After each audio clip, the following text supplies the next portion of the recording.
What I've noticed a trend in the CDMOs, it's competitive out there, and I'm seeing a willingness of the CDMOs to actually engage with the startups or earlier phase programs, and actually offering incentives and services that didn't happen 10 years ago, 5 years ago. They're offering regulatory, CMC, um, even capital equipment. I mean, I just ran into a situation where they were working on an LPN, and I came in with a different nanoparticle, if you will, and a specific piece of equipment was needed. It was about $1 million.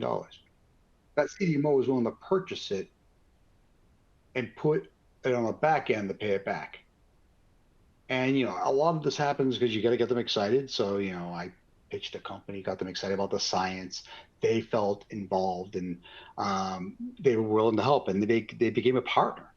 And you're seeing companies also bringing a lot of redundancy, and that's something I personally believe in when you go into a CDMO.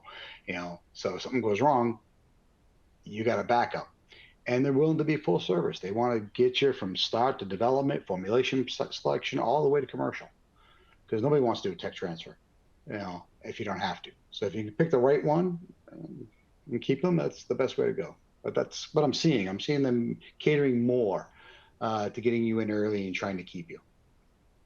Very good. That's it's always great to start on a positive note to hear that the CDMOs are kind of stepping up and helping the great amount of new startups and emerging biotechs in various technologies. So that's great to hear, and that's really needed. We'll get back, I'm sure, to how you pick which CDMO, but that's a really good start.